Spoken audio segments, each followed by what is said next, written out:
top of the mountain. I'm about 40 miles from where I need to be, but I don't have to be there to midnight, so some of this is going to end up being night driving.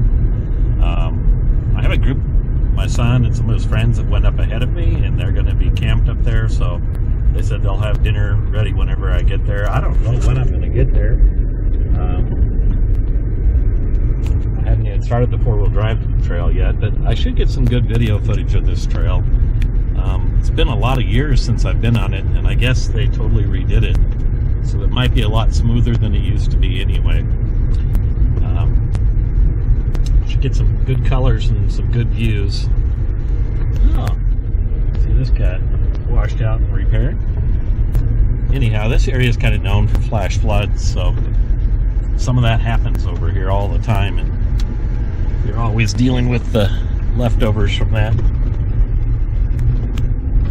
Anyway, we're going to be we're in Wyoming right now. Going to be going back into Montana, up into the Pryor Mountains.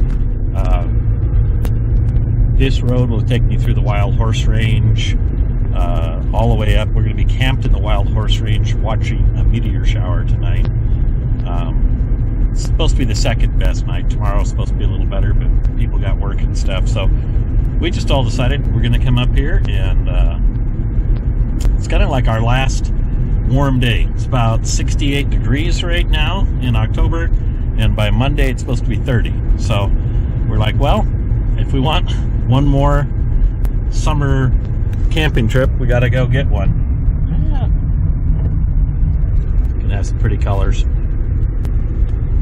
Maybe some animals. I don't know what I'll see tonight. It's going to be dark before I get up there. I'm climbing almost to 10,000 feet from down here in the bottom. I know I'll hit snow, but they know I'm coming, so it's not like I'm going to the unknown. They know what trail I'm going to be on. They know about what time I should get there, and I'll be letting the air out here in about 15 minutes when we get to the trailhead, and then we'll start.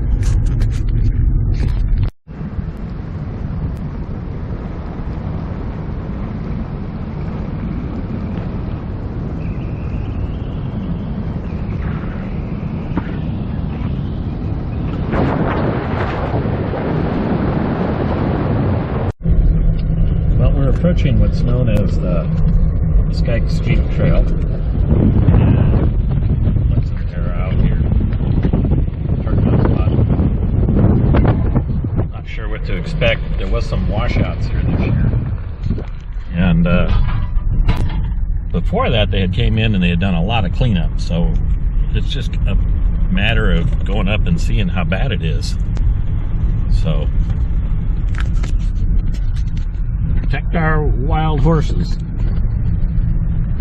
Well, it looks like they ran something up the road. This is already smoother than it used to be. Anyway, hopefully we'll get some good footage for you. Or we might just get dark on us and I might not have anything, but we'll give it a try. There's some great overlooks up here. You look down into the Bighorn Canyon, and basically what you look at is you're about 2,000 feet above a 500-foot canyon that's filled with water in the bottom. It's about, I think it's about 40 miles long, 30 miles long, something like that. Bighorn Lake. That can be absolutely gorgeous, but might be blocked by the time I get up where I can see it. So, anyhow, we are now entering Sykes Trail.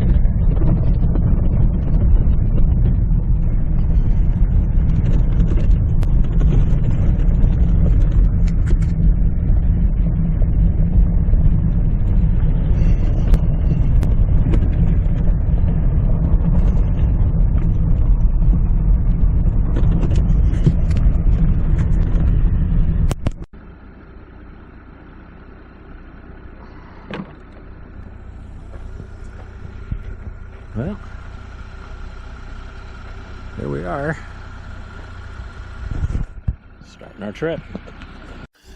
Meanwhile, the other group came in from the top. They set up camp around Penn's cabin. They've set up their cots around a fire. They got a fire going, and they're watching the sunset, and they know that I'm coming from way down there where you see that lake in this picture at the end here. And about 2.5 hours away.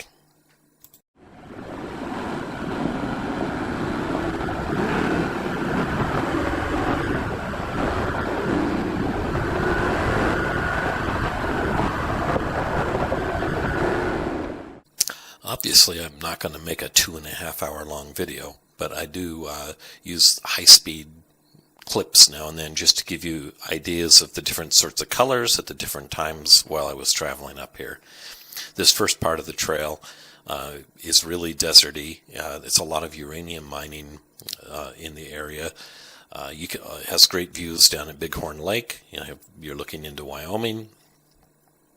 And ahead of you, you get to see these big spires and limestone cliff faces rising. And most of the trail from this side is an uphill climb. I imagine it's probably about a 4,500 foot climb from the beginning of this to the top.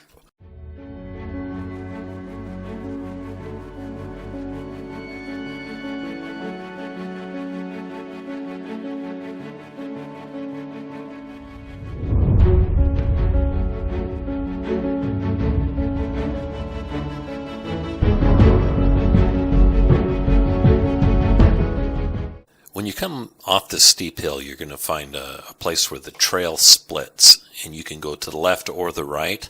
One follows the wash and works its way around. It's sandier, softer, less rocks. If you take the one to the right, it takes you up where maybe you get a little better view because it's higher up. And I think both ends of the loop are probably a little over a mile long, but they eventually come together and become one road again. So it doesn't matter when you come to this junction, whether you take right or left, it'll get you there. If you look around, there's a chance you'll see wild horses. There's also a lot of caves on this side, and if you get the appropriate maps, it'll show you which trails lead to the caves. There's a number of them over here. I would say probably 3 or 4 on this side before you get to the cabin. There's also, and you'll see this coming up in the video, there's also some old horse traps and old horse boundaries to the boundaries to the horse range have changed through the years, and so there's old fences and stuff here and there. One time we actually went off on one of the canyons and we found a washed out hole in the wall, and it looked like it used to be possibly a start of a uranium mine. There wasn't a road back to it, but somebody had put a mattress and everything in there, and rats had ate it out and everything, so it had been there a long time. But this is very remote back here. The chances of running in to another person are pretty slim.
Here's a few tips for driving at night. I like to drive four-wheel drive trails at night, but be sure you study the map really well or have a GPS that's working while you're out there in the dark, because it is so hard to see some of the trails that cut to the left and the right. The other thing is have some light options. I have a light bar, I have a ditch light that lights up the left side of my vehicle, I have rock lights that can light under my vehicle should I get hung up on something. And just be sure that you got enough light, because it does, if it's raining or if the temperature, wind changes, or if you get up in the clouds or something like that in the dark, you got to have some amber light. Just be sure you got that sort of stuff and be equipped for the night. Watch your approaches to things, because particularly going downhill, you'll know your width, because of sticks and things that are standing out. Once they're past your headlights, if you don't know where the side of your vehicle is, you're gonna get all sorts of sticks dragging down the side of your outfit and everything else. Drive slower, be careful, and enjoy it. Have fun.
I do like driving at night, four-wheeling at night. It's just a different feeling altogether.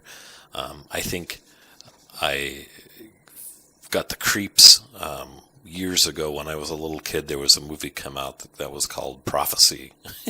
And in it, they were riding in a Jeep in the dark, and you had the headlights, and this skinless bear was attacking them and them running out of the trees at them in the dark. But so every now and then, if you stop it, you can really think about things. You can freak yourself out. Of course, I'm not a kid anymore, but that was fun for the longest time. As a little kid, you'd think, what's hiding out there? What's going to get me? But one of the things that is true, that there are real problems. As you're coming up this road here, the horizon you see is death. And I'll show you what I mean, because over the top of it is a 2,000-foot cliff. And so in the dark, as you're coming up, there's a road that splits off, comes this way to give you this view, this view that you can see, which we can't see because it's dark. And you keep driving. That's kind of like the end of the road.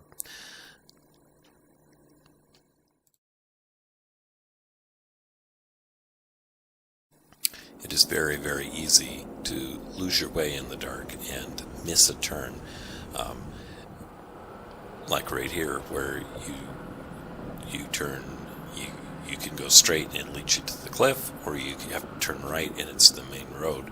At dark, the left-hand turn here didn't even show up in your headlights, so you always got to be aware of where you're at, because in the dark things are way different.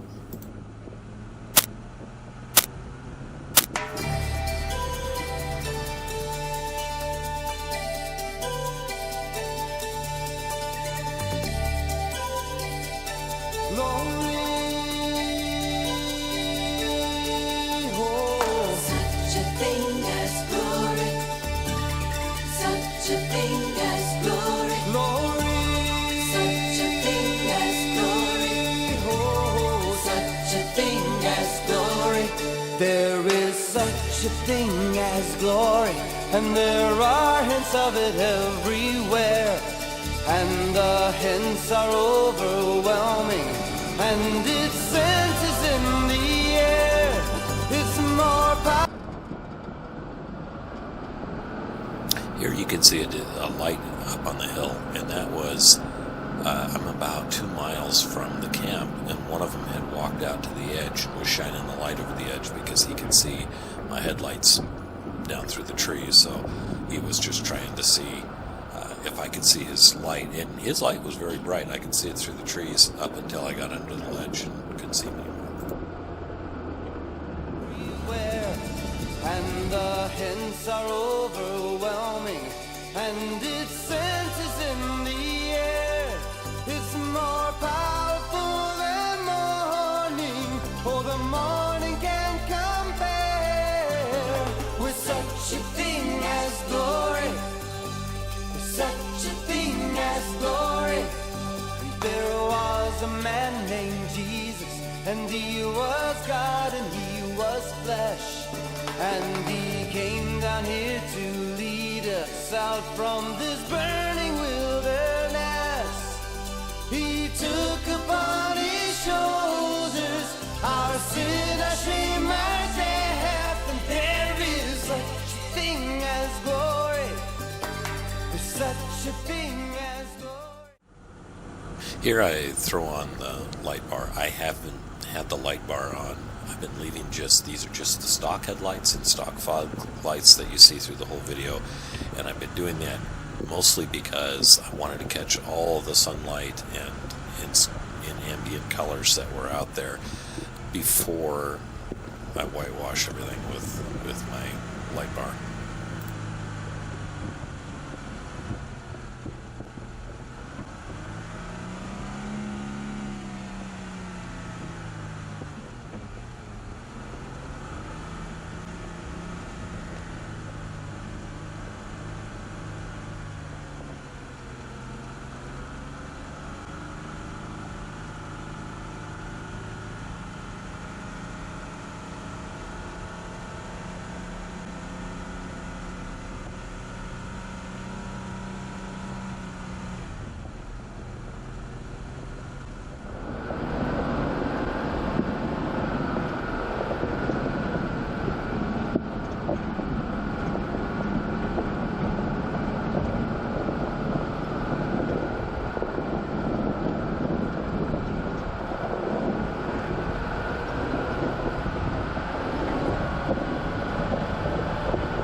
I've been driving for a couple hours at this point.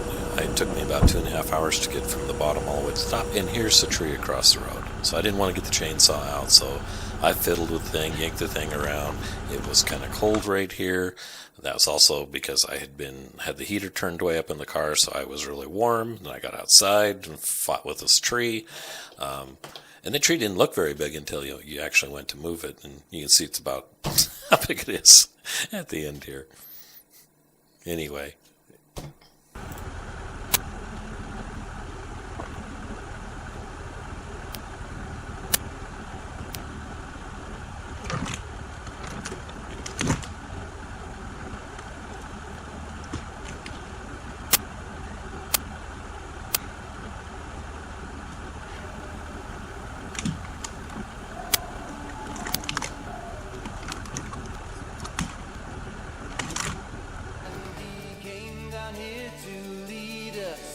from this burning wilderness.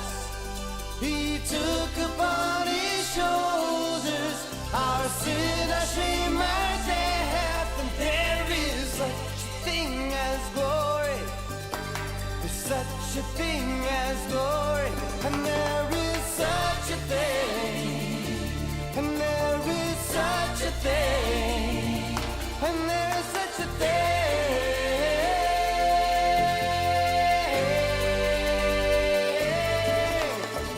Jesus lives in glory, and Jesus reigns as heaven's king, and the love of God is pouring out on the earth, the sky, and sea. We who come beneath His mercies will be compelled to sing. There is such a thing as glory, such a thing as glory. Oh, glory. Such a thing as glory. I know that there is Such a thing as glory. You know that there is Such a thing as glory. glory. Such a thing as Glory, glory, glory. Such a thing as glory. There is glory. Such a thing as glory.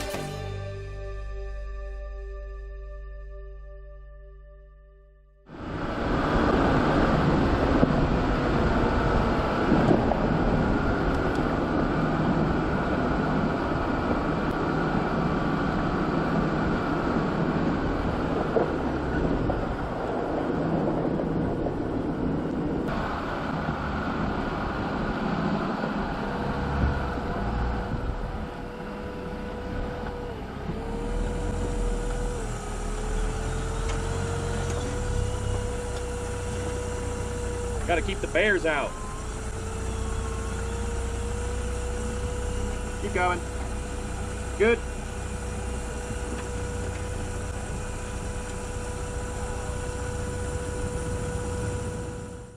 Once I got to camp, we sat around, we ate hobo stew, which we had a bunch of hobo packets. We threw them in the fire and just let them cook in the aluminum foil until they were cooked. And then we watched a meteor shower, probably till like 2 in the morning.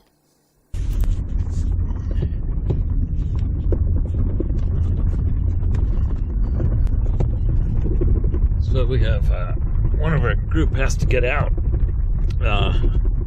early this morning.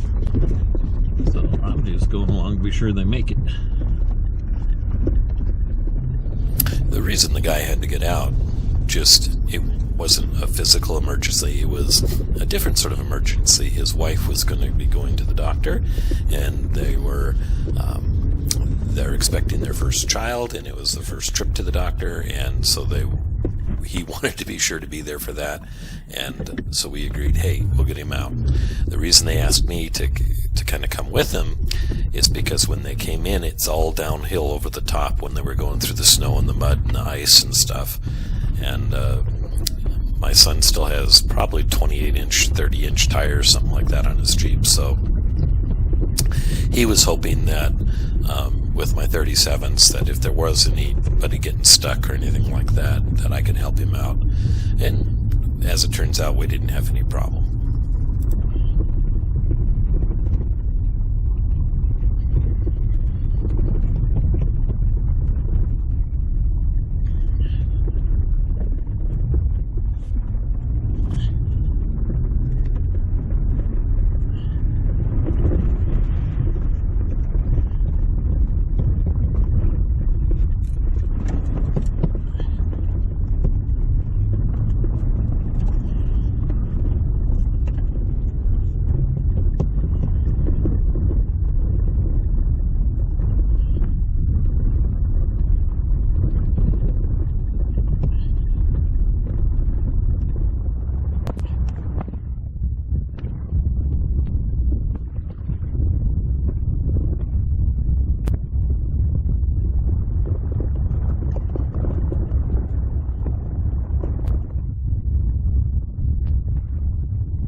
We came to Crooked Creek, and they went out the other way, and I went down Crooked Creek by myself, and that's a whole other video on that. You can look it up in my adventure shorts. I don't do any commenting or anything. I just basically stick the camera out and let you see Crooked Creek at sunrise as you drive down the road, and it's just a beautiful canyon.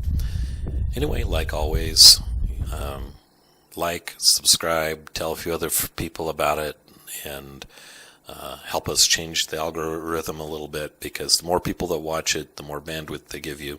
By the way, if you're not getting good video right away, be sure you go down and check that you mark it for resolution on HD, not on auto, because if it picks auto, it'll give you lousy resolution every time. So set it to HD so that you can get the best images on the videos.